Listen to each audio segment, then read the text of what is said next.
सो चलो यहाँ पर स्टार्ट कर रहा हूं मैं, सारे बच्चे सामने ध्यान देना। इस क्वेश्चन को सॉल्व करना है, डेफिनेट इंटीग्रल का क्वेश्चन है। तो सबसे पहला स्टेप, अच्छा आपको कितने बच्चों को देखते साथ समझ में आ गया ये कौन से रूल से बनेगा, कौन सी प्रॉपर्टी? हाथ उठाओ, कितने लोग समझ में आ गया? एक और आ गया समझ में, कौन सी property?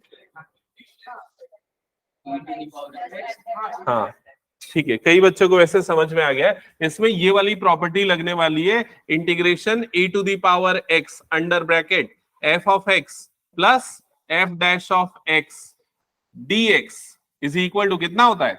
e to the power x f of x, ये होता है। समझ में है? अब इसमें ये प्रॉपर्टी लगाने के लिए एक प्रॉब्लम है बस, और वो प्रॉब्लम क्या है? e की पावर में x ना होके क्या है यहाँ पर 2x। तो हम सबसे पहले यहां लगाएंगे सब्सटीट्यूशन।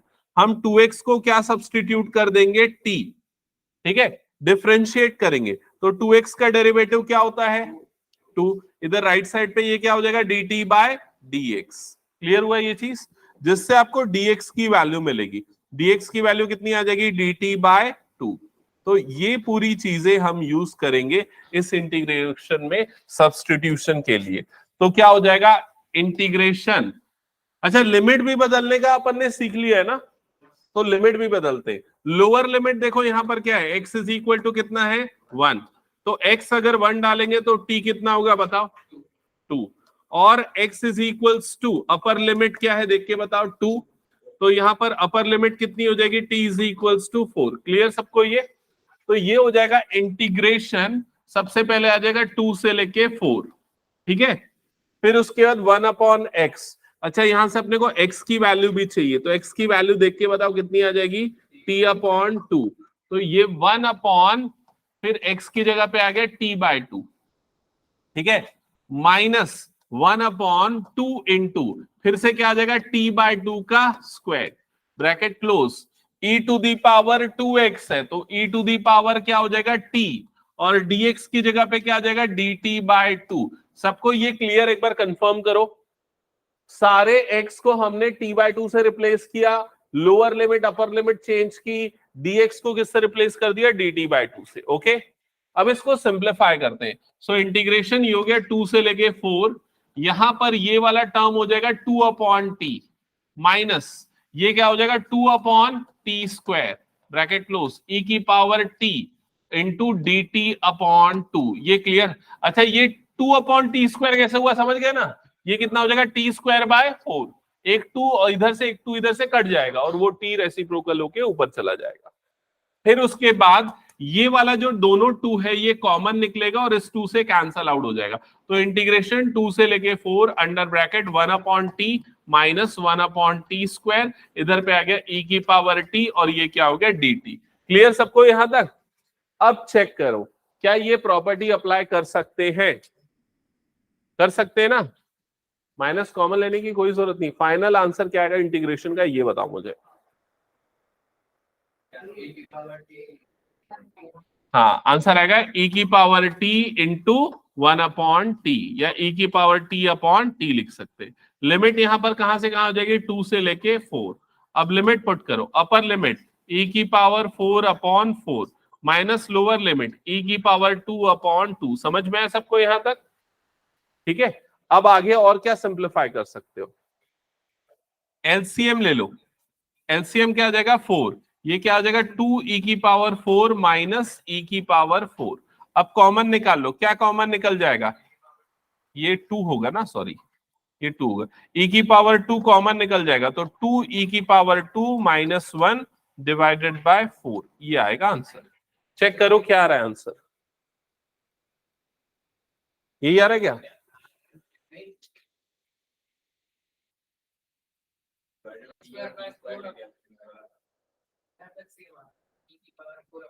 अरे तेरा आंसर नहीं, बुक का आंसर पूछ रहा हूँ।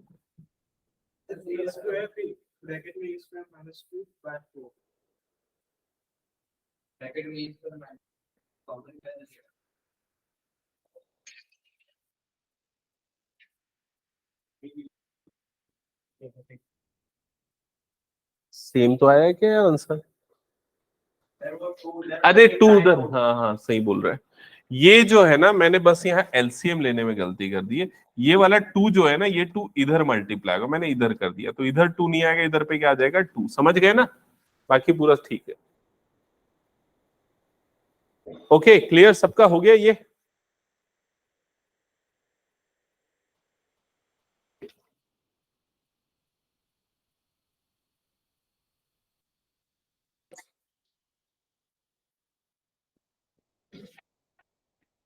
चलो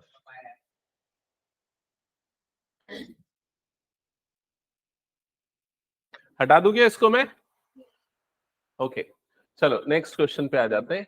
ये क्वेश्चन, हाँ भाई बताओ कैसे सॉल्व करें इस क्वेश्चन को? कैसे ट्राई करेंगे देखते हैं। ट्रिग्नोमेट्री से नहीं, इसमें ना एक चीज तो है कि कुछ कॉमन लेना पड़ेगा न्यूमरेटर से, और वो एक्स क्यूब ही लेना पड़ेगा, मेरे को ऐसा लग रहा है। हाँ, एक्स क्यूब लेना पड़ेगा कॉमन। ठीक है, इधर पे देखो, मैं यहाँ पर सॉल्व कर रहा हूँ, समझना। तो सबसे पहला काम मैं ये कर रहा हूं, इंटीग्रेशन। ये हो गया 1/3 से लेके 1। ये न्यूमरेटर में, यहां पर ब्रैकेट में पावर में क्या दिख रहा है तुम लोगों को? 1/3 दिख रहा है। ठीक है, तो मैं यहां पर क्या कॉमन निकालूंगा? मैं कॉमन निकालूंगा एक्स क्यूब। ठीक है, अगर एक्स क्यूब कॉमन निकालूंगा तो यहां क्या बच जाएगा? 1/x²। माइनस यहां पर क्या बच जाएगा? 1। और पूरे की पावर में क्या बना? 1/3 डिवाइडेड बाय एक्स की पावर में क्या बना? 4। और इधर पे क्या बना? dx। एक बार कंफर्म करो, समझ में आया कि ये स्टेप? समझ रहे हो ना? यहाँ एक्स क्यूब अगर निकलेगा तो यहां पर क्या बच जाएगा? 1/x²। क्लियर? अब एक्स क्यूब ही क्यों कॉमन निकाला? उसका उसका रीजन ये है कि जब हम यहां पर ये बड़ा वाला ब्रैकेट खोलेंगे तो एक्स क्यूब पूरे की पावर 1/3 इंटू 1/x² -1 पूरे की पावर क्या हो जाएगा? 1/3। और इधर पे क्या आएगा? dx डिवाइडेड बाय ये x की पावर क्या हो जाएगा? 4। ये समझ में आया? ये दोनों में मैंने पावर को क्या कर दिया? डिस्ट्रीब्यूट कर दिया, क्योंकि ये लॉज ऑफ एक्सपोनेंट जो 9th में पढ़ते थे, दोनों मल्टीप्लीकेशन में तो अलग कर सकते। अब अलग करने से क्या होगा? यहां से ये 3 और ये 3 कट जाएगा, तो क्या बचेगा? इंटीग्रेशन 1/3 की पावर 1, ये हो जाएगा x इंटू 1/x² -1 पूरे की पावर 1/3 डिवाइडेड बाय x की पावर 4। और इधर पे ये क्या आ जाएगा? dx। समझ में आया ये पूरा? अब ये x कटेगा और इधर पे ये कट के क्या बन जाएगा? X cube. तो अब क्या बचा बताओ एक बार? इंटीग्रेशन 1/3 से लेके 1। और इधर पे क्या बचा? 1/x² -1 पूरे की power 1/3 divided by x cube. और इधर पे क्या बच गया? dx। क्या यहां तक का प्रोसेस क्लियर हुआ? ठीक है, अब क्या करें? सब्सटीट्यूशन करेंगे, बिल्कुल सही। किसको सब्सटीट्यूट करेंगे बताओ? 1/x² -1 को हम लेंगे t। ये जो पूरा दिख रहा है ना, ये पूरे को t लेंगे, क्योंकि 1 का तो डेरिवेटिव क्या हो जाएगा? 0। और 1/x² का डेरिवेटिव 1/x³ होता है। समझ में आ रहा है? देखो कैसे होता है। यहां पर 1/x² -1 को हम लेंगे t। ठीक है, तो 1/x² क्या होता है? x की power -2 -1 is equal to t। Differentiate करो इसका डेरिवेटिव, -2 x की power -3 is equals to dt/dx। समझ में आया कि नहीं? तो ये कितना होता है? -2/x³ is equals to dt/dx। समझ में आया? फिर ये dx जाएगा इधर पे, और -2 को भेज देते हैं इधर। तो 1/x³ dx की वैल्यू कितनी हो जाएगी? -dt/2। क्लियर हुआ? तो ये पूरे की जगह पे क्या आ जाएगा? -dt/2। किसकी जगह पे? ये पूरे की जगह पे, ये पूरे की जगह पे आ जाएगा -dt/2। तो ये इंटीग्रेशन हो जाएगा, यहां पर आ जाएगा t की पावर 1/3 और इधर पे आ जाएगा -dt/2 आ जाएगा। क्लियर ये सबको? अभी लिमिट भी बदल दे, तो लिमिट देखो, लोअर लिमिट क्या थी? 1/3। लिमिट भी बदलना पड़ेगा। फिजिक्स रहेगी 6:30 से 6:30 से।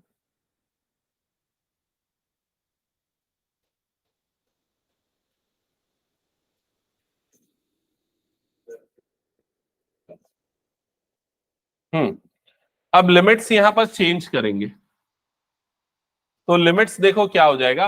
लोअर लिमिट में क्या लिखा हुआ, x इज इक्वल टू 1/3, तो x की जगह पे 1/3 डालो, बताओ क्या आएगी t की वैल्यू। अरे गुरलीन सो रहा है क्या, जल्दी इधर ध्यान दे, क्या आएगी x की t की वैल्यू। 1/3 डालेगा तो 1/1/3 का whole square -1 is equal to क्या हो जाएगा t। तो 1/3 का स्क्वायर कितना हो जाएगा 1/9, तो 1/1/9 - 1 इज इक्वल टू t, समझा। फिर ये 1/9 रेसिप्रोकल के ऊपर जाएगा तो 9 - 1 इज इक्वल टू क्या हो जाएगा t। तो t की वैल्यू कितनी आ जाएगी 8, मतलब इस इंटीग्रल की लोअर लिमिट हो गई 8। अपर लिमिट बताओ, अपर लिमिट हो जाएगी 0, क्योंकि x की अपर वैल्यू क्या है 1 डालोगे तो 1 - 1 क्या हो जाएगा 0, तो अपर लिमिट हो गई 0। समझ में आया ये पूरा। फिर उसके बाद -1/2 निकलेगा बाहर, इंटीग्रेशन 8 से लेके 0, ये हो गया t की पावर 1/3 और ये हो जाएगा dt। अब t की पावर 1/3 का इंटीग्रेशन बोलो क्या होता है, t की पावर कितना होता है 4/3 डिवाइडेड बाय 4/3। लिमिट यहां पर क्या आ जाएगा 8 से लेके 0, ये 3 कैंसल, क्या बच गया -1/4। अपर लिमिट डालो तो 0 की पावर 4/3 -8 की पावर 4/3, ठीक है। फिर उसके बाद ये हो जाएगा माइनस माइनस प्लस हो जाएगा 1/4। 8 को क्या लिख सकते हैं 2³ पूरे की पावर 4/3 आ जाएगा, ये 3 कैंसल, 1/4 2 की पावर 4 कितना हो जाएगा 16, 4 1 जा 4 4 जा 16। कौन सा ऑप्शन करेक्ट होगा, ऑप्शन डी। हाँ ये क्यों 1/2, मैं कुछ गलत किया हूँ क्या। अच्छा मैंने ऐसा गलती किया है क्या,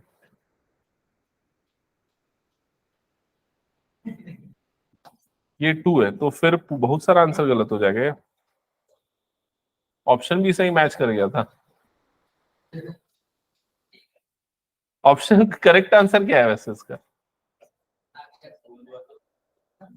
3 -3/8, फिर उसके बाद 0 -8 की पावर 4/3,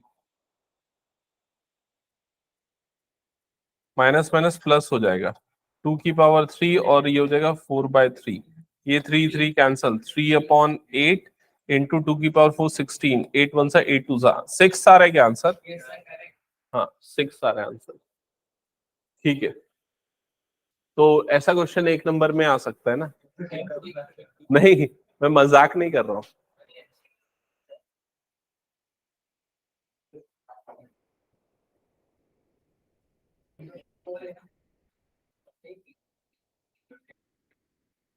नहीं पीछे आंसर क्या आ रहा है बुक में चेक करो।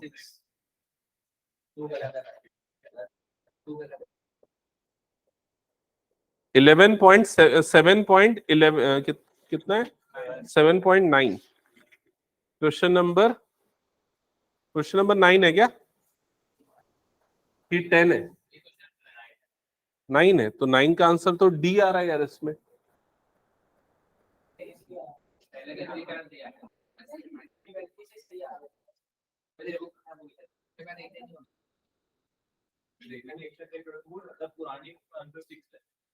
पुरानी बुक में आंसर 6 है, ये नई बुक में ऑप्शन डी है। ऑप्शन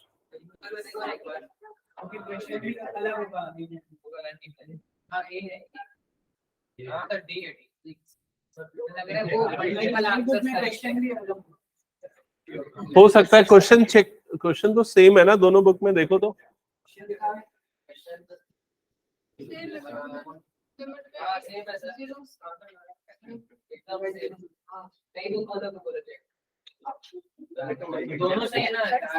सिक्स है ना आंसर। हाँ तो अभी जो अपन ने सॉल्व किया वो सही है, ठीक है। नई बुक वाले ने हो सकता है मेरे जैसे कुछ गलती कर दी होगी। ठीक है हटा दो इसको फिर मैं और मैं क्या बोल रहा था, ऐसा क्वेश्चन वाकई में 1 मार्क के लिए आया हुआ है। किसी के पास वो टेस्ट क्वेश्चन पेपर है क्या जो मैंने अभी रिसेंटली लिया था। अभी रिसेंटली लास्ट जो मैं इंटीग्रेशन का टेस्ट लिया था, किसी के पास है वो क्वेश्चन पेपर? है? हाँ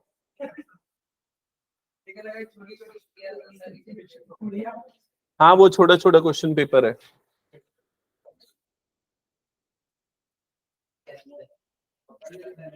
ये मिल गया मुझे, ठीक है।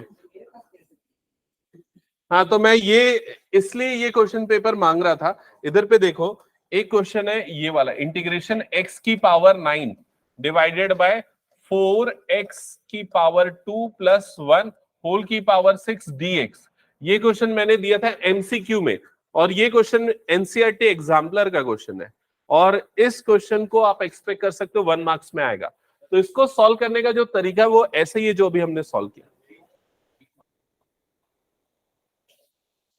ओके, सो कैसे सॉल्व होगा ये क्वेश्चन बताओ, सेम लॉजिक जैसा अभी हमने अप्लाई किया था। x की पावर 9, नीचे में से क्या निकालेंगे बताओ? हाँ, एक्स क्यूब एक्स क्यूब, देखो क्या कॉमन निकल सकता है इस क्वेश्चन में, पावर 9 है ना, एक्स स्क्वायर अगर निकालते हैं, एक्स स्क्वायर अगर निकालते हैं तो ये कितना बच जाएगा? 4 प्लस 1 अपॉन एक्स स्क्वायर, और इधर पे क्या हो जाएगा? पावर में 6। समझ में आया यहां तक सभी को? अब ये एक्स स्क्वायर जो है ये इस ब्रैकेट से बाहर निकलेगा, तो एक्स स्क्वायर पूरे की पावर क्या हो जाएगा? 6, और ये क्या हो जाएगा? 4 plus 1 upon x square whole to the power 6, और इधर पे हो जाएगा dx। एक बार ये स्टेप कंफर्म करो, क्लियर हुआ क्या ये दो स्टेप? फिर उसके बाद ये हो गया इंटीग्रेशन, इसको डायरेक्ट कर सकते हैं ना, 6 2 सा ये कितना हो जाएगा? 12 और ये 9, तो मतलब कितना बच जाएगा? 1 अपॉन एक्स क्यूब बच जाएगा, डायरेक्टली लिख रहा हूं, क्लियर। और यहां पर क्या बच गया? 1 upon 4 plus 1 upon x square, और इधर पे क्या बच जाएगा? dx। अब यहां पर क्या सब्स्टिट्यूट करेंगे? ये पूरे को क्या ले लेंगे? t, तो 4 प्लस 1 अपॉन एक्स स्क्वायर की वैल्यू क्या हो जाएगी? t। डिफरेंशिएट करेंगे तो उसका डेरिवेटिव हो गया 0, उसका क्या होगा? -2 upon x cube is equals to dt by dx। तो 1 अपॉन एक्स क्यूब dx की वैल्यू कितनी आ जाएगी? -dt/2। तो ये जो पूरा इंटीग्रल है, इंटीग्रेशन 1 अपॉन टी, और ये हो जाएगा -dt/2। क्लियर हुआ ये? तो -1 अपॉन 2 बाहर निकलेगा और आंसर क्या आ जाएगा? log t, और t की जगह पे फिर ये वाली पूरी वैल्यू आ जाएगी। ये 1 मार्क के क्वेश्चन में पूछा गया हुआ क्वेश्चन है, ठीक है। तो समझ गए ना ये वाला क्वेश्चन कैसे बनेगा? मैं बोल रहा था ना कोई शॉर्टकट ट्रिक होगा इसमें, पिछली बार बड़ा बन रहा था। कुछ डाउट है क्या इसमें? अक्षर कहां पर बता? ये नहीं, ये इनडेफिनेट का क्वेश्चन था।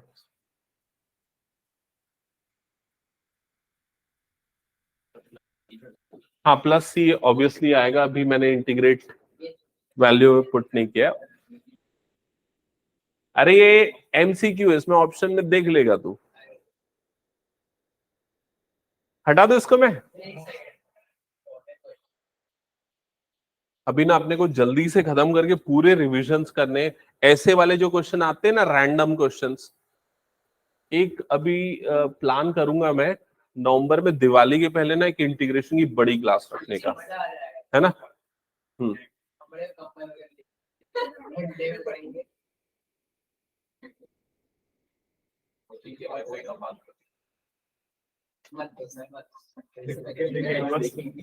हटा दो इसको मैं।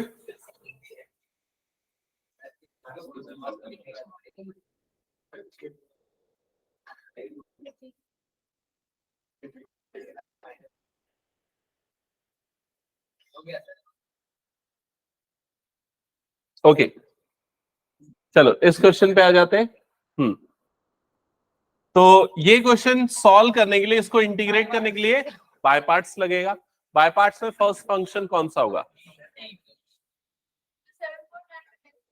यही तो, हाँ, ILAT, मतलब ए अल्जेब्रिक, तो ये फर्स्ट और ये क्या हो जाएगा? Second function. तो क्या होता है? 9th क्वेश्चन था। अरे ये तो मैंने ऐसे ही रैंडमली क्वेश्चन पेपर से दिया था। तो ये फर्स्ट फंक्शन सेकेंड का इंटीग्रेशन, ये सॉल्व किया क्या किसी ने? किए, लेकिन नहीं बन रहा है। तो सुनो और समझो यहां पर ध्यान से। सबसे पहले इसको एफ ऑफ एक्स लिखा हमने, f of x is equal to by parts लगाया। तो बाय पार्ट्स लगाओगे तो क्या होगा? फर्स्ट फंक्शन सेकेंड का इंटीग्रेशन माइनस ये एक्स नहीं, यहां पर क्या आएगा? टी आएगा, और इधर पे भी क्या आएगा? टी आएगा, माइनस कंप्लीट इंटीग्रेशन फर्स्ट का differentiation d by d t of t into integration sine t d t और एक और डी टी। यहां तक का स्टेप सबको क्लियर? अब ये हो गया टी, इसका इंटीग्रेशन क्या होगा? माइनस कॉस टी माइनस ये क्या हो जाएगा? इंटीग्रेशन, इसका डेरिवेटिव क्या हो जाएगा? 1, और इसका इंटीग्रेशन माइनस कॉस टी, और ये हो जाएगा डी टी। ये हो गया minus T cos T, minus minus हो गया प्लस, कॉस टी का इंटीग्रेशन साइन टी। ठीक है, अभी इसमें अपन ने एक चीज नहीं लगाई है, वो क्या है? लिमिट। तो लिमिट यहां पर कहां से कहां है? 0 से लेके x। अब अपर लिमिट लगाओ, minus x cos x plus sine x, minus lower limit लगाओ, minus 0 into cos 0 plus sine 0।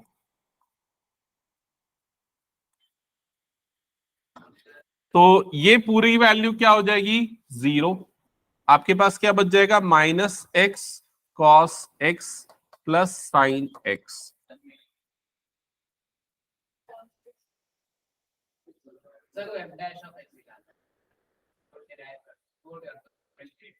ये हाँ, ये क्या निकला हुआ है? एफ ऑफ एक्स निकला है ना अपना, और अपने को निकालना क्या है? F dash of x. तो एफ डैश ऑफ एक्स निकालने के लिए इसको डिफरेंशिएट करेंगे। तो डिफरेंशिएट करेंगे तो माइनस, यहां पर लगेगा प्रोडक्ट रूल। तो प्रोडक्ट रूल में ये क्या आ जाएगा? एक्स का डेरिवेटिव क्या हो जाएगा? नहीं, इसमें प्रोडक्ट रूल ना, फर्स्ट फंक्शन सेकेंड का डेरिवेटिव, तो यहां आ जाएगा माइनस साइन एक्स। ठीक है, प्लस सेकेंड फंक्शन मतलब कि कॉस एक्स, फर्स्ट का डेरिवेटिव, तो एक्स का डेरिवेटिव ये क्या हो जाएगा? 1, प्लस साइन एक्स का डेरिवेटिव ये क्या हो जाएगा? Cos x. ब्रैकेट वगैरह सॉल्व करोगे तो आंसर क्या आ जाएगा? X sine x. X sine x मतलब ऑप्शन बी जो है वो करेक्ट आंसर होगा।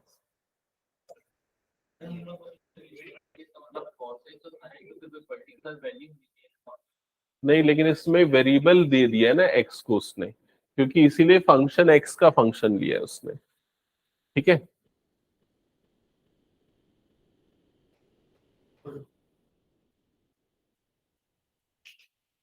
हो गया ये कंप्लीट। चलो नेक्स्ट, अब कौन सा क्वेश्चन करना है एक बार चेक करो।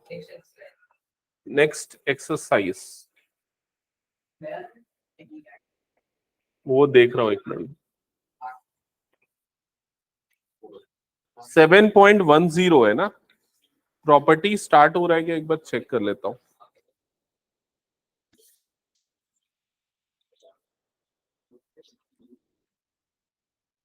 यार प्रॉपर्टी स्टार्ट हो रहा है इसमें, हार्ड है और इम्पोर्टेंट है। ओके, तो इधर पे ध्यान देना सारे बच्चे।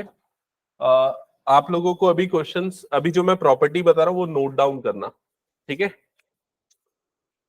प्रॉपर्टीज ऑफ डेफिनेट इंटीग्रल,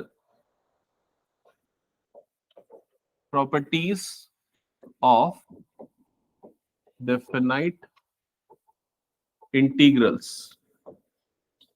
तो इस प्रॉपर्टी की मैं बुक के हिसाब से ही लिखा रहा हूं सो दैट कंफ्यूजन ना हो। आपको नए एडिशन में पेज नंबर 273 पे दिख जाएगा। तो जो फर्स्ट प्रॉपर्टी उसको P0 से डिनोट किया है, और P0 है इंटीग्रेशन a टू b f of x dx, और इसको इसने लिखा है इंटीग्रेशन a टू b f of t dt। Note किया फर्स्ट प्रॉपर्टी P0। इसका मतलब क्या है, प्रॉपर्टी का मतलब क्या है? अगर कोई डेफिनेट इंटीग्रल है वेरिएबल एक्स का, बाकी लिमिट वही है ए से बी, अगर वेरिएबल को पूरा एक्स से रिप्लेस कर दे टी से, तो वैल्यू क्या आएगी, सेम आएगी। क्लियर ये चीज? अच्छा एक और चीज पता है मैंने ना, हाँ कॉमन सी चीज है, ये बहुत ही कॉमन सी चीज है, बिल्कुल सही, ठीक है। लेकिन ये कॉमन सी चीज जब क्वेश्चन में लगेगी तब थोड़ा सा समझ में आएगा कि क्यों इसको जरूरत है इस प्रॉपर्टी की। अच्छा एक और चीज मैं बता रहा था, मैं ना जब तुम लोगों को डेफिनेट इंटीग्रल पढ़ाना स्टार्ट किया था ना, तो मैंने उसके फंडामेंटल कुछ नहीं बताया, मैंने सिर्फ क्या बताया, लिमिट लगाना है ऐसे करके, ठीक है। अभी इसमें ना आपको थोड़ा बहुत फंडामेंटल की जानकारी होनी चाहिए, जैसे कि अगर कोई भी फंक्शन है एफ ऑफ एक्स, मान लेते हैं f of x is equal to x square एक फंक्शन है, तो इसका ग्राफ भी बनेगा f of x is equal to x square का। इसका ग्राफ कैसा बनेगा, ग्राफ बनेगा कुछ इस तरह का। समझ में आया कि नहीं ये चीज, पैराबोला शेप में। अब अगर मान लो यहां पर हम इंटीग्रेशन करते हैं इसका 1 से लेके 2, तो इंटीग्रेशन 1 से लेके 2 अगर ऐसा हो गया, तो इसका मतलब क्या होता है कि ये वाला पॉइंट हो गया x में 1 और ये वाला पॉइंट क्या हो गया x में 2, तो 1 से लेके 2 के बीच में इस फंक्शन और x एक्सिस के बीच में कितना एरिया आ रहा है, ये देता है वो। समझ में आया ये चीज? अब ये समझना क्यों इंपॉर्टेंट है, प्रॉपर्टी को समझने के पहले मैं आपको बताता हूं, सुनो। जैसे अगर मान लेते हैं साइन एक्स, साइन एक्स एक फंक्शन है, उसका ग्राफ कैसा बनता है सबको पता है ना, साइन एक्स का ग्राफ ऐसा बनता है, ऐसे ही बनता है।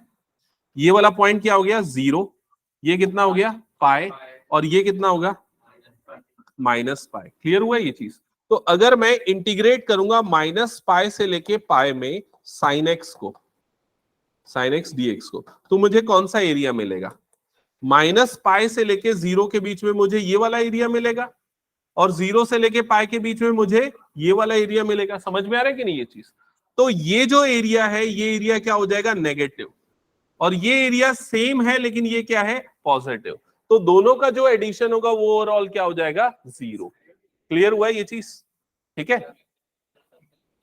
नहीं एक्चुअली सर्कल क्यों नहीं बनेगा, क्योंकि यहां पर जो ये वाला जो डायरेक्शन होता है ये negative direction of x axis है, तो यहां पर ये चीजें -1 -2 -3 ये वाले पॉइंट्स ऐड हो रहे हैं, और ये +1 +2 +3, तो same magnitude but opposite in sign, तो इसलिए वो 0 हो जाएगा।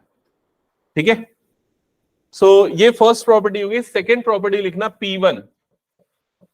P1 वाली प्रॉपर्टी है integration a to b f of x dx is equals to minus, इसने गलत लिखा है, हाँ सही तो लिखा है, minus integration b to a f of x dx। नहीं ये कॉमन सेंस वाली चीज है, कुछ रटने की जरूरत नहीं ज्यादा। जैसे यहां पर क्या चेंज हुआ है, देखो a से b, ये लोअर लिमिट थी और ये अपर लिमिट थी, हमने क्या किया, दोनों को क्या कर दिया, चेंज कर दिया, तो जो साइन है वो क्या हो जाएगा, नेगेटिव हो जाएगा, बस इतना ही डिफरेंस है। क्लियर? ओके, नेक्स्ट P2, ये property integration a to b f of x dx is equals to integration a to c f of x dx plus integration c to b f of x dx। इस property को भी मैं एक example से बताता हूं, सुनना। अगर ऐसा रहा इंटीग्रेशन 1 से लेके 5 f of x dx, तो उसको हम ऐसे ब्रेक कर सकते हैं, इंटीग्रेशन 1 से लेके 3 f of x dx plus integration 3 से लेके 5 f of x dx। मतलब अगर इसके बीच में कोई नंबर आ रहा है तो उस इंटीग्रल को दो पार्ट में ब्रेक करके लिखा जा सकता है। जैसे ये माइनस पाई से प्लस पाई है, तो उसको हम चाहे तो माइनस पाई से 0 एक इंटरवल ये वाला ले ले, और दूसरा इंटरवल क्या ले ले, 0 से लेके पाई वाला। समझ गए ना ये चीज? तो ऐसे ही डेफिनेट इंटीग्रल को दो अलग पार्ट में ब्रेक करके लिखा जा सकता है। नेक्स्ट प्रॉपर्टी लिखना P3।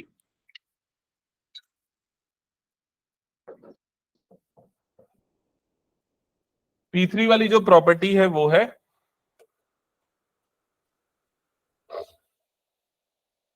Integration a to b f of x dx is equals to integration a to b f of, यहां पर क्या आ जाएगा, ये a plus b minus x, और ये हो जाएगा डीएक्स। क्लियर हुआ ये सबको? अब इस प्रॉपर्टी का मतलब है, अगर हम किसी भी फंक्शन में x को रिप्लेस कर दे a plus b minus x से, और सेम इंटरवल में इंटीग्रेट करेंगे, तो भी वो वैल्यू जो है सेम आएगी, इंटीग्रेशन की वैल्यू सेम आएगी। ठीक है, मैं इसका एग्जांपल दे सकता हूं, लेकिन अभी देने की बजाय मैं बाद में दूंगा, ज्यादा बेटर होगा। नेक्स्ट प्रॉपर्टी पे आते हैं, P4 प्रॉपर्टी है integration 0 to a f of x dx is equals to. अब P4 को याद करने की कोई जरूरत नहीं है, आप P3 को देखो, प्रॉपर्टी 3। प्रॉपर्टी 3 में क्या हुआ था बताओ? x को हमने किससे रिप्लेस कर दिया था फंक्शन में? a plus b minus x से। तो यहां a की जगह पे क्या आ रहा है? 0, और b की जगह पे क्या आ रहा है? a। तो यही चीज यहां पर भी कर दो, ये क्या हो जाएगा? 0 टू a एफ ऑफ, ये क्या हो जाएगा? 0 प्लस a, मतलब क्या हो जाएगा? a, तो ये हो जाएगा a minus x into dx। मतलब ये P3 का एक स्पेशल केस है, जब लोअर लिमिट 0 हो जाएगी तो प्रॉपर्टी एक नई बन गई, और कुछ भी नहीं। नेक्स्ट आते हैं P5, फिफ्थ प्रॉपर्टी। अब जो फिफ्थ प्रॉपर्टी है उसमें लिखा हुआ है integration 0 to 2a f of x dx is equals to, ये हो जाएगा integration 0 to a f of x dx plus integration 0 to a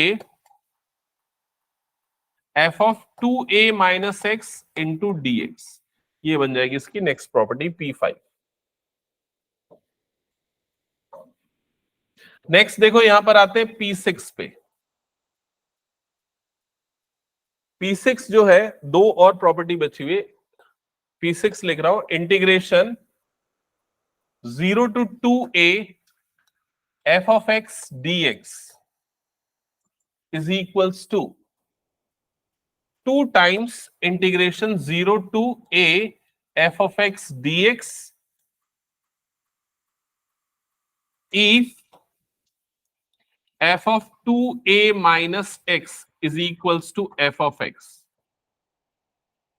and 0 if f of 2a minus x is equals to minus of f of x।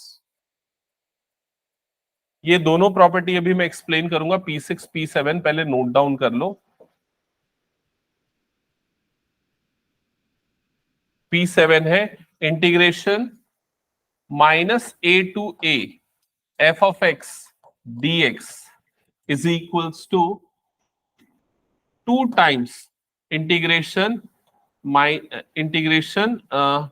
0 to a f of x dx if f of minus x is equals to f of x, and integration -a to a f of x dx is equals to 0 if f of minus x is equals to minus times of f of x।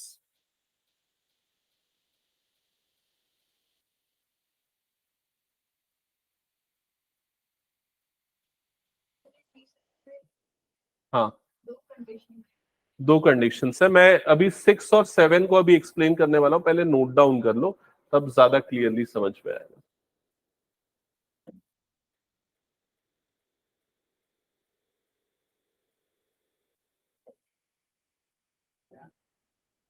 हो गया? Note कर लिया सबने?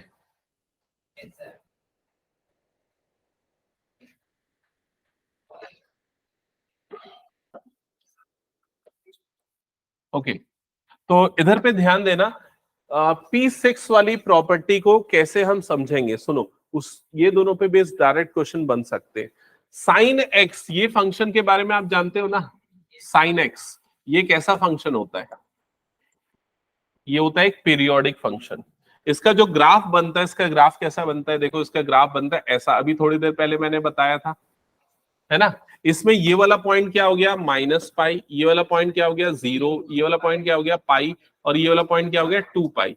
फिर इसके बाद वो same चीज जो है वो क्या होती है, रिपीट होती है, सेम ग्राफ बनेगा जैसा पहले जो फर्स्ट 0 से 2 पाई में जो ग्राफ बना था, वही ग्राफ क्या है यहाँ पर रिपीट होगा। समझ में आया सबको ये चीज। अब सारे बच्चे इधर पे ध्यान से देखना, ऐसे क्वेश्चंस में हम क्या बोल सकते हैं कि f of 2a minus x की जो वैल्यू है, मतलब ये बोल सकता हूं मैं साइन 2 पाई माइनस एक्स की वैल्यू क्या होगी, साइन 2 पाई माइनस एक्स की वैल्यू बताओ, ये क्या हो जाएगा minus sign x, minus sine x हो जाएगा। तो इसका मतलब कौन सी कंडीशन सेटिस्फाई हो रही है, देखो ये वाली।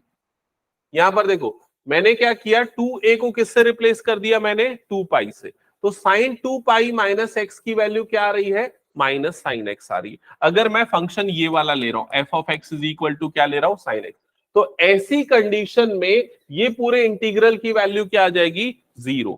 अब कैसे 0 आ रही है, देखो यहां पर जब हम इसको 0 से 2 पाई के बीच में इंटीग्रेट कर रहे हैं, तो जितना पोर्शन इसका ऊपर आ रहा है उतना ही पोर्शन इसका क्या आ रहा है नीचे, तो ये पूरा ओवरऑल इंटीग्रल क्या बन जा रहा है 0। वहीं अगर मैं एक दूसरा फंक्शन लेता हूं f of x is equals to cos x, अगर ये फंक्शन लेता हूं तो कॉस एक्स का ग्राफ कैसे बनता है, कॉस एक्स का ग्राफ ये ऐसा बनता है, कॉस एक्स का ग्राफ। क्लियर हुआ सबको, ये वाला पॉइंट इसमें क्या हो गया 0, ये कितना होता है पाई अपॉन 2, ये वाला पॉइंट क्या आ जाता है यहाँ पर पाई, ये वाला पॉइंट क्या हो जाता है 3 पाई अपॉन 2, और ये वाला पॉइंट यहाँ पर कितना हो जाता है, ये वाला पॉइंट हो जाता है यहाँ पर 2 पाई। क्लियर हुआ ये चीज। तो ऐसी कंडीशन में भी ये ओवरऑल इंटीग्रल जो है यहां से लेके 0 से लेके 2 पाई का इंटीग्रल क्या हो जाएगा, ये भी 0 हो जाएगा। क्लियर हुआ ये चीज, ठीक है। तो इसको इसमें लेकिन करने के लिए ना इस प्रॉपर्टी से 2 बार अप्लाई करना पड़ेगा। हाँ बोलो। हाँ समझो इधर, f of x is equal to क्या हो गया कॉस एक्स, तो f of 2 pi minus x अगर मैं ये प्रॉपर्टी लगाऊं तो ये क्या हो जाएगा कॉस 2 पाई माइनस एक्स हो जाएगा, ठीक है। तो इसकी वैल्यू क्या हो जाएगी कॉस एक्स हो जाएगी।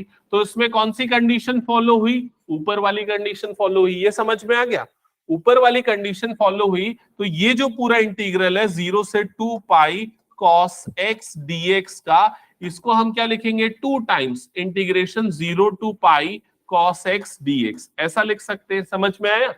अब 0 से पाई cos x dx को जब इंटीग्रेट करोगे तो ये 0 वाला पॉइंट हो गया, ये कौन सा पॉइंट हो गया पाई वाला, इसका पूरा यहां से लेके यहां तक इंटीग्रेशन फिर से क्या हो जाएगा 0 हो जाएगा, इसलिए यहां पर ये वाला आंसर फिर से क्या आ रहा है 0 आ रहा है। नहीं समझ में, फिर से बताऊं। नहीं, ये प्रॉपर्टी अप्लाई हुई, ये प्रॉपर्टी दोबारा भी तो अप्लाई हो सकती है ना। इस प्रॉपर्टी को अगर मैं फिर से अप्लाई करूं यहां पर, और अब मैं a की जगह पे क्या कंसीडर करूं 2a की जगह पे क्या कंसीडर करूं पाई, और a की जगह पे क्या कंसीडर करूंगा यहाँ पर पाई बाय 2। समझ में। तो अब अगर मैं यहां पर लगाऊं cos पाई माइनस एक्स, तो cos पाई माइनस एक्स की वैल्यू क्या होती है माइनस cos एक्स, तो कौन सा प्रॉपर्टी अप्लाई हो जाएगा यहाँ पर नीचे वाला प्रॉपर्टी अप्लाई हो जाएगा, तो फिर से उसकी वैल्यू क्या हो जाएगी 0। तो पहली बार में नहीं हुई लेकिन दूसरे बार में वो हो जाएगी, ठीक है। तो ये प्रॉपर्टी कैसे और कौन से फंक्शंस पे अप्लाई होती है वो मैं बता रहा हूं। ये बेसिकली पीरियोडिक फंक्शन में अप्लाई होती है जिसमें रिपीट होती है चीजें, ठीक है। अब ये वाली प्रॉपर्टी समझना, P7 वाली प्रॉपर्टी ऐसे फंक्शन में अप्लाई होती है जिनको बोला जाता है इवन फंक्शन, इवन फंक्शन, या फिर बोल सकते हैं उसको सिमेट्रिक फंक्शन। जैसे कि यहां पर अगर कॉस को देखा जाए तो वो कैसा फंक्शन है इवन फंक्शन है, सिमेट्रिक है। किसके सिमेट्रिक है y एक्सिस के, जो पोर्शन यहां पर बन रहा है वही पोर्शन क्या बन रहा है यहां पर बन रहा है। क्लियर हुआ ये चीज। तो अगर आप इसको माइनस पाई बाय 2 से लेके प्लस पाई बाय 2 के बीच में इंटीग्रेट करोगे तो आपको ये एरिया और ये एरिया कंबाइन एरिया मिलेगा। आप पूरा निकालने की बजाय क्या करो बस इतना एरिया निकाल लो और उसका क्या कर दो डबल कर दो। तो इसलिए माइनस ए से a f of x dx अगर है तो उसको हम 2 times 0 to a f of x dx लिख सकते हैं। लेकिन कब लिख सकते हैं जब हमारा फंक्शन कैसा हो इवन फंक्शन हो। इवन फंक्शन मतलब कि जो ऐसे सिमेट्रिक बनता है। समझ में आया, ग्राफिकली अगर देखा जाए तो लेकिन मैथमेटिकली अगर देखा जाए तो ये कंडीशन अगर फॉलो होती है तो वैसे फंक्शन को इवन फंक्शन बोला जाता है। मैं एक एग्जांपल लेता हूं, मैं पूछता हूं अगर मान लो f of x is equals to x square, even function है कि ऑड फंक्शन है, तो आप कैसे पता करोगे? x की जगह पे क्या पुट कर दोगे? Minus x. x की जगह पे माइनस एक्स डालूंगा तो ये क्या हो जाएगा? माइनस एक्स का होल स्क्वायर। तो इसका मतलब f ऑफ माइनस एक्स की वैल्यू किसके इक्वल हो जाएगी? एक्स स्क्वायर की। मतलब ये दोनों चीजें आपस में क्या हो गई? इक्वल हो गई। समझ में आया सबको ये? ठीक है, तो ऐसे क्वेश्चन में अगर आपको बोलता है इंटीग्रेशन -4 से 4 एक्स स्क्वायर डीएक्स निकालो, तो आप ये वाली प्रॉपर्टी यूज करके लिमिट को चेंज कर दोगे और लिमिट को क्या कर दोगे? 0 से लेके 4, और बाहर में क्या मल्टीप्लाई कर दोगे? 2 मल्टीप्लाई कर दोगे, और बाकी सारी चीजें यहां पर क्या हो जाएगी? सेम हो जाएगी। समझ में आई ये चीज? ठीक है, लेकिन वहीं अगर मान लो आपका फंक्शन ऐसा है f of minus x is equal to minus f of x, तो वैसे केस में उस इंटीग्रल को कैलकुलेट करने की कोई जरूरत नहीं, उसकी वैल्यू डायरेक्टली क्या हो जाएगी? 0। जैसे कि मैं एक एग्जांपल लेता हूं, f of x is equal to x cube का, तो f ऑफ माइनस एक्स की वैल्यू क्या हो जाएगी? माइनस एक्स का क्यूब, और माइनस एक्स का क्यूब क्या होता है? Minus x cube. तो इसका मतलब f ऑफ माइनस एक्स की value minus times of f of x हो गई। समझ में आई ये चीज? तो ऐसे क्वेश्चन में अगर आपको कभी भी ऐसी लिमिट दिखे -3 से लेके 3 एक्स क्यूब डीएक्स निकालो, तो आपको कैलकुलेट करने की कोई जरूरत नहीं, उसका आंसर क्या आ जाएगा? 0, क्योंकि ये कौन सा फंक्शन है? ऑड फंक्शन है। और ऑड फंक्शन को अगर ग्राफिकली देखा जाए तो उसका ग्राफ कैसा बनता है? जितना ऐसा आता है फर्स्ट में और जितना ही किस में आ जाएगा? वो थर्ड में। तो फर्स्ट और थर्ड में वो कैसे होते हैं? सिमेट्रिक होते। क्लियर ये चीज? ओके, तो ये सारी प्रॉपर्टी थी। अब देखो, सबसे ज्यादा कंफ्यूजन बच्चों को किस चीज में आती है मैं बता रहा हूं, वो ये कि हमको कैसे पता कि कौन सी प्रॉपर्टी लगानी है और कब लगानी है। ठीक है, तो उसके लिए मैं आप लोगों को एक तरीका बताता हूं।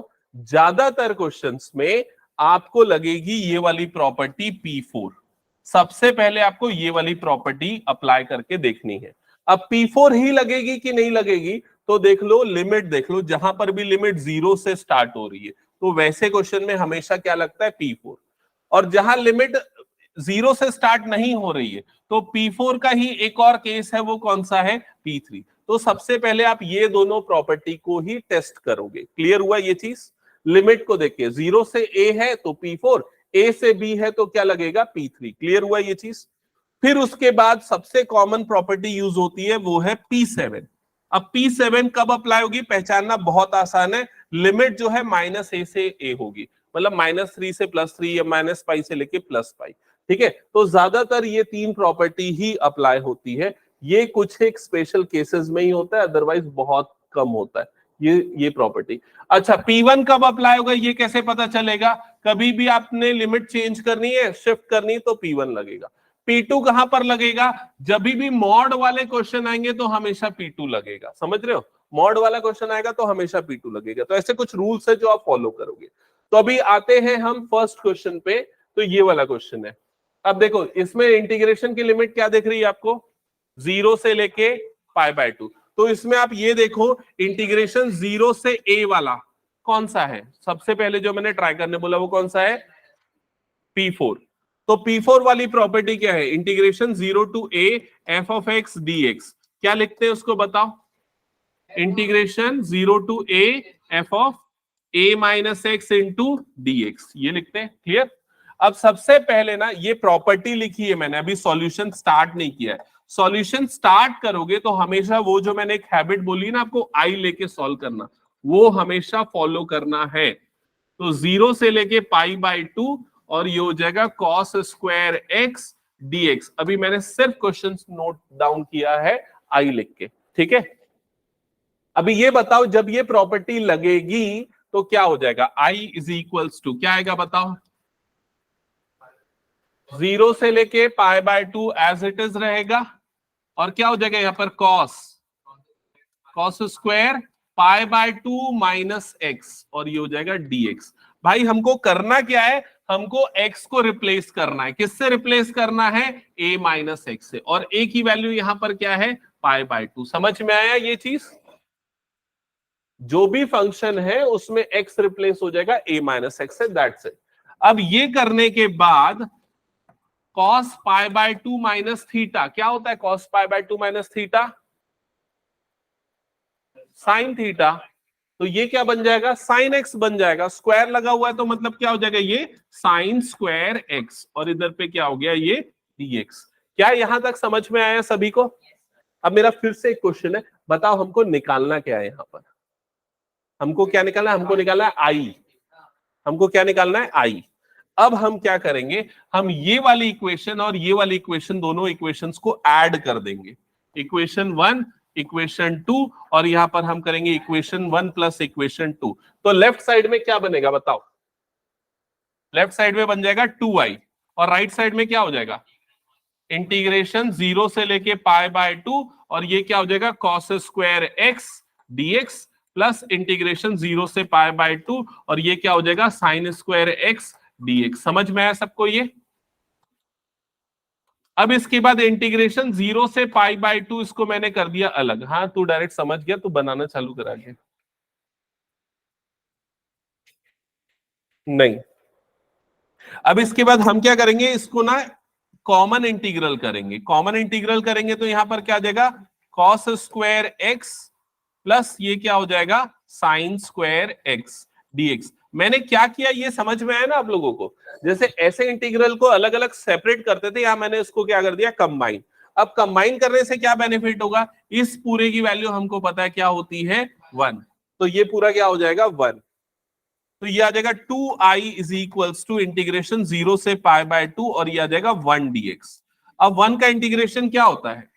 x। तो 2i इज इक्वल्स टू ये क्या हो जाएगा? x, और यहां पर लिमिट, हाँ, ठीक है, ठीक। तो ये हो जाएगा x, और यहां पर लिमिट क्या हो जाएगी? 0 से लेके पाई बाय 2। अब इसमें लिमिट पुट करते हैं तो अपर लिमिट, तो x की जगह पे क्या आ जाएगा? पाई बाय 2। x की जगह पे पाई बाय 2 अप्लाई करो, तो ये हो जाएगा पाई बाय 2 माइनस 0। समझ में? Upper limit minus lower limit. तो 2i की वैल्यू कितनी हो गई? पाई बाय 2। तो i की वैल्यू कितनी आ जाएगी यहां पर? Pi by 4। और फाइनली हमको i निकालना था। समझ में आया सबको ये?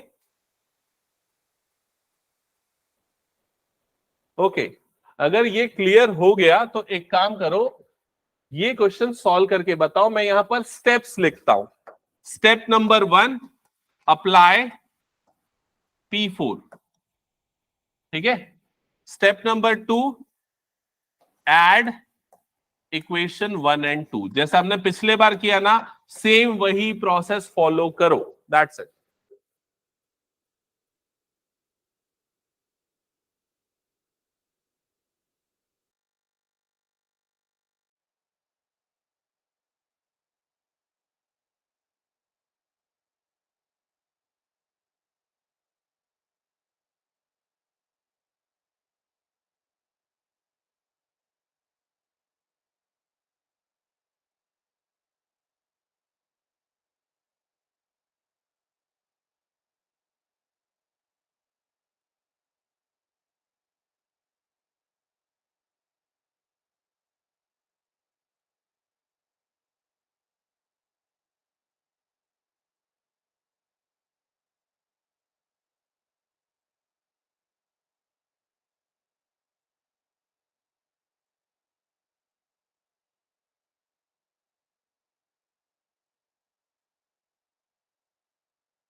ओके, तो सबसे पहले इधर पे i इज इक्वल्स टू, पहले जो लिखा हुआ है उसी को लिख दिया होगा, 0 से पाई बाय 2।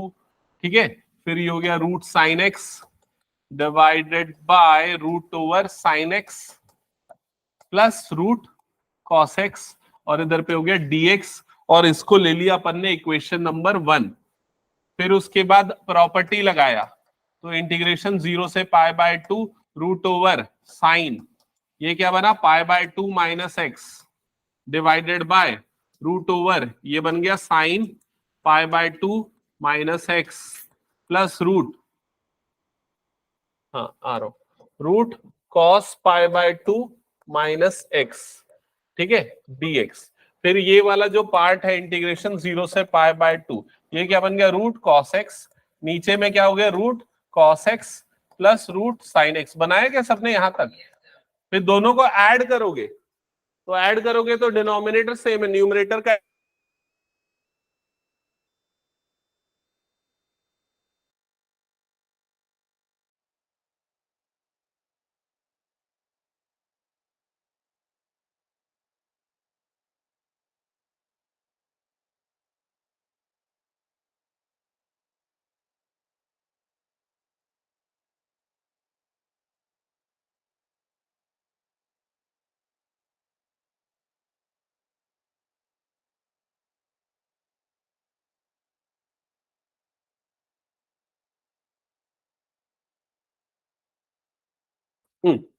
सो इसके बाद ये वाले इक्वेशन को अपन ने ले लिया, इक्वेशन नंबर 2।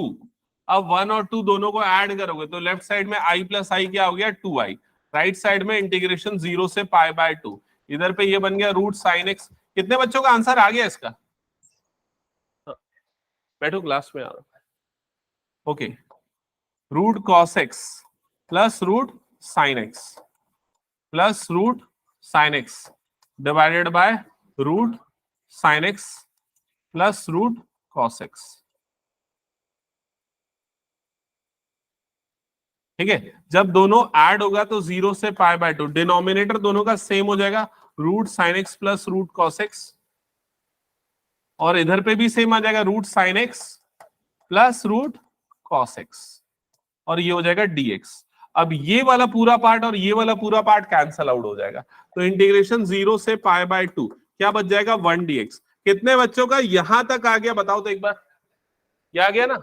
ये वाला कंसेप्ट समझना बहुत जरूरी। राजस आया, एकलव्य और पीछे विप्लव, पूछ क्या समझ में नहीं, अब भी पूछ और क्लेरिफाई कर, जल्दी पूछ। यहां तक क्यों नहीं आया तो फिर भाई, ये दोनों ऐड होगा, डिनोमिनेटर सेम है, न्यूमरेटर में root sine plus root cos, वो भी सेम हो जाएगा, दोनों सेम हो गया तो दोनों कट जाएगा, ठीक है। तो 1 बचा। अब 1 का इंटीग्रेशन x, लिमिट क्या आ जाएगी, 0 से लेके पाई बाय 2, फिर upper limit minus lower limit, मतलब क्या आ जाएगा, पाई बाय 2। तो आंसर इसका कितना आ जाएगा, पाई अपॉन 4। पिछले वाले का क्या आया था, पाई बाय 4, इस बार भी आया पाई बाय 4। समझ गए ना? चलो नेक्स्ट क्वेश्चन जल्दी बनाओ। क्या करेंगे बताओ इसमें? जो हमने पिछले बार किया था सेम वही चीज करना है। आंसर क्या आएगा? आंसर भी वही आएगा फिर से।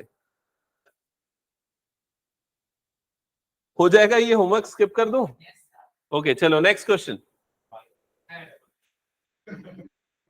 क्या होगा इसमें भी? सेम प्रोसेस फॉलो होगा। ये किस में बदल जाएगा, साइन में बदल जाएगा, ये किस में बदल जाएगा, कॉस में, और ये भी किस में हो जाएगा, साइन। दोनों को ऐड करेंगे, कैंसल आउट हो जाएगा, बचेगा 1, और आंसर क्या आ जाएगा, सेम पाई बाय 4। ठीक है, नेक्स्ट क्वेश्चन। हाँ तो मैं बोल रहा था ना, मॉड वाले क्वेश्चंस, मॉड वाले क्वेश्चन में वो लिमिट ब्रेक होती है, तो ये वो क्वेश्चन है, ठीक है। इसको अभी नहीं बताता, इसको फ्रेश क्लास में बताना पड़ेगा।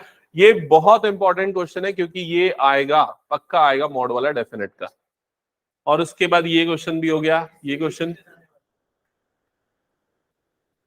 हाँ ये क्वेश्चन सॉल्व कैसे करोगे बताओ, इस क्वेश्चन को, क्वेश्चन नंबर 7, ये लास्ट क्वेश्चन आज का है, ठीक है। बताओ कैसे होगा, कौन सी प्रॉपर्टी लगेगी, कौन सी प्रॉपर्टी लगाओगे? फोर्थ प्रॉपर्टी जो अभी हम लगा रहे थे, तो वो प्रॉपर्टी जब इसमें लगाएंगे तो ये क्या हो जाएगा बताओ मुझे जल्दी से। उस प्रॉपर्टी में करते क्या है हम, ये लिमिट तो सेम होती है 0 से a, x को हम किससे रिप्लेस कर देते हैं, बस a माइनस एक्स से रिप्लेस कर देते हैं। याद आया ये चीज? तो यहां a की वैल्यू क्या है, 1, तो यहां x को हम किससे रिप्लेस कर देंगे, 1 माइनस एक्स से। तो ये जो x है ये क्या बन जाएगा, 1 माइनस एक्स, और ये जो 1 माइनस एक्स है उसमें 1 माइनस एक्स की जगह पे क्या आ जाएगा, ये 1 माइनस एक्स पूरे की पावर n, और ये क्या हो जाएगा, dx। क्या ये प्रोसेस समझ में आया सभी को, या लिखूं मैं प्रॉपर्टी? ठीक है, सो इंटीग्रेशन 0 से लेके 1, ये हो गया 1 माइनस एक्स, यहाँ ब्रैकेट खुलेगा तो +1 -1 कट जाएगा, माइनस माइनस मतलब क्या हो जाएगा +x की पावर n। क्लियर सबको ये? फिर उसके बाद इंटीग्रेशन 0 से लेके 1, x की पावर n इससे मल्टीप्लाई होगा तो x की पावर n, जब इससे मल्टीप्लाई होगा तो क्या बनेगा? बताओ तो कितना कॉमन सेंस है, देखते हैं। x की पावर n+1 और फिर उसके बाद यहाँ पर क्या आ गया dx। इंटीग्रेट करोगे फिर फाइनली लिमिट अप्लाई करो, अपर लिमिट तो 1 आएगी, लोअर लिमिट 0। ठीक है, तो ये क्वेश्चन कंप्लीट कर लेना और नेक्स्ट क्लास में जब आओगे ना तो मैं प्रॉपर्टीज एक बार डिस्कस करूंगा आप लोगों के साथ फिर से, और फिर हम इस क्वेश्चन को कंप्लीट करेंगे। हाँ, अभी ये कुछ दिन छुट्टी रहेगी, मंडे ट्यूसडे, बस 2 दिन, मंडे और ट्यूसडे। हाँ, और संडे भी छुट्टी है। ठीक है, और अगर हुआ तुम लोगों का फिजिक्स का क्लास हो सकता